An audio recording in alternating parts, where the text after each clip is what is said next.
ஈசா அலைஹிஸ்ஸலாம் இறக்கப்பட்டிருக்கிறாரா அல்லது ஈசா அலைஹிஸ்ஸலாம் இறக்கப்படுவாரா அல்லது இறந்து விட்டாரா என்பதற்கு ஒரே ஒரு அடிப்படை நபித்தோழர்களினுடைய கருத்து என்ன, ஹதீஸினுடைய கருத்துகள் என்ன.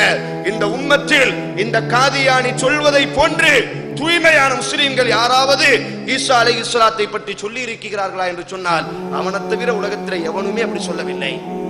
அப்ப நபித்தோழர்கள் ரசூலுல்லாஹ்ட்ட பாடம் கட்ட நபித்தோழர்கள் சொன்ன வார்த்தை என்ன, ரசூலுல்லாஹ் சொன்ன வார்த்தை என்ன? கியாமத் நாளினுடைய நெருக்கத்தில் அல்லாஹ் ரப்புல் ஆலமீன் ஈசா அலைஹிஸ்ஸலாத்தை இறக்கி வைப்பான். எங்கே இறக்கி வைப்பான்? இமாம் புகாரி ரஹிமஹுல்லாஹ் பதிவு செய்கிறார்கள், திமிஷ்க் என்று சொல்லக்கூடிய சிரியா, இன்றைய ஷாம் என்று சொல்லக்கூடிய சிரியாவினுடைய கிழக்கு பகுதியான திமிஷ்கில் வெள்ளை மினாரா என்று சொல்லக்கூடிய இன்றைக்கும் அந்த வெள்ளை மினாரா இருக்கிறது.